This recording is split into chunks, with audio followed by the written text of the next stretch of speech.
नमस्कार दोस्तों, कैसे हैं आप। एक बार फिर हाजिर हैं हम अपने एक नए पॉडकास्ट में और आज हम बात करेंगे इज़राइल और हमास युद्ध की। दोस्तों, हम सभी जानते हैं कि इज़राइल और हमास का जो युद्ध है वो पिछले 20 दिन से ज़्यादा से चल रहा है और कई हज़ार बेगुनाह निर्दोष लोग इसका शिकार हो चुके हैं।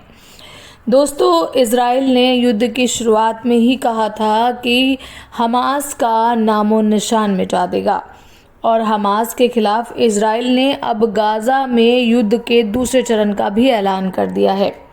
इज़राइल ने पहले ही ये घोषणा की थी कि इस युद्ध को वो 3 चरण में बांटकर लड़ेगा।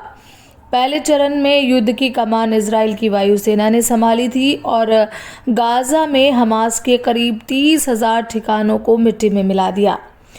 अब इजराइल की एयरफोर्स ने एक एक दिन में हमास के 250 से 300 ठिकानों पर बमबारी कर उन्हें तबाह कर दिया है। इस तरह से हमास को पहली करारी चोट देकर इजराइल ने उसे कमज़ोर कर ही दिया है और इसका फ़ायदा उठाने के लिए इजराइल ने बिना वक्त गवाए युद्ध का दूसरा चरण भी शुरू कर दिया है, जिसकी जिम्मेदारी ली है IDF यानी इजराइल डिफेंस फोर्स ने। शनिवार को इजराइल ने ऐलान किया कि हमास को जड़ से मिटाने के लिए हजारों की तादाद में पैदल सेना गाज़ा पट्टी में घुस चुकी है। इजराइल का दावा है कि हमास ने उसके 229 लोगों को बंधक बना लिया है, जिन्हें छुड़ाने के लिए इजरायली सेना अब गाज़ा में उतर चुकी है, क्योंकि बिना ज़मीनी ऑपरेशन के इजराइल अपने बंधकों को छुड़ा नहीं पाएगा। और हर बार की तरह इस बार इजराइल बंधकों की रिहाई के लिए हमास से कोई समझौता करने के मूड में नहीं है। हमास के खिलाफ युद्ध के दूसरे फेज का आगाज करने का ऐलान खुद प्रधानमंत्री बेनियामीन नेतन्याहू ने किया है। शनिवार को देश के नाम संबोधन में उन्होंने कहा कि हवा और समंदर से हमास को सैकड़ों जख्म देने के बाद उसके पूरी तरीके से विनाश के लिए इजराइल की सेना गाज़ा में उतर चुकी है। हमास का वजूद मिटाने की कसम खा चुके नेतन्याहू ने एक बार फिर अपनी कसम दोहराई और कहा कि इजराइल का मकसद हमास का पूरी तरीके से विनाश है। नेतन्याहू ने कहा कि 7 अक्टूबर को इजराइल पर हुए भीषण हमले में ईरान का हाथ था या नहीं, ये अभी तक साफ नहीं है, लेकिन वो ईरान ही है जो पिछले कई साल से हमास को आर्थिक मदद कर रहा है, सैन्य ट्रेनिंग दे रहा है और पुरजोर समर्थन भी कर रहा है। उन्होंने हमास और हिजबुल्लाह के वजूद के लिए ईरान को जिम्मेदार बताया। इजराइल एक बात अच्छी तरह जानता है कि गाज़ा में घुसकर सही सलामत बाहर निकलना आसान नहीं है, क्योंकि वहाँ हमास ने इजराइल के लिए मौत का दृश्य जाल बिछा रखा है।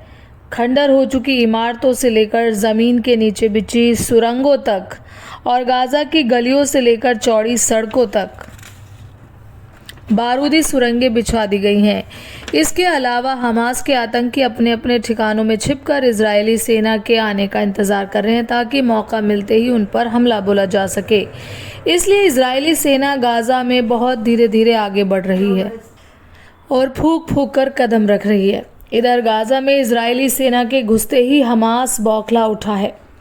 लेबनान में बैठे हमास के नेताओं गाजी हमद ने कहा है कि गाज़ा पर ज़मीनी हमले से इजराइल को कुछ हासिल नहीं होगा।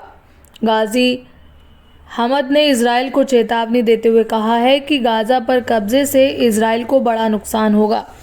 शायद हमास को लग रहा है कि 2007 की तरह गाज़ा पर कब्जा करने के बाद भी जिस तरह से इजराइल को मजबूरन गाज़ा से जाना पड़ा था, उसी तरह इस बार भी गाज़ा पर कब्जे से उसके बाद उसे लौटना होगा।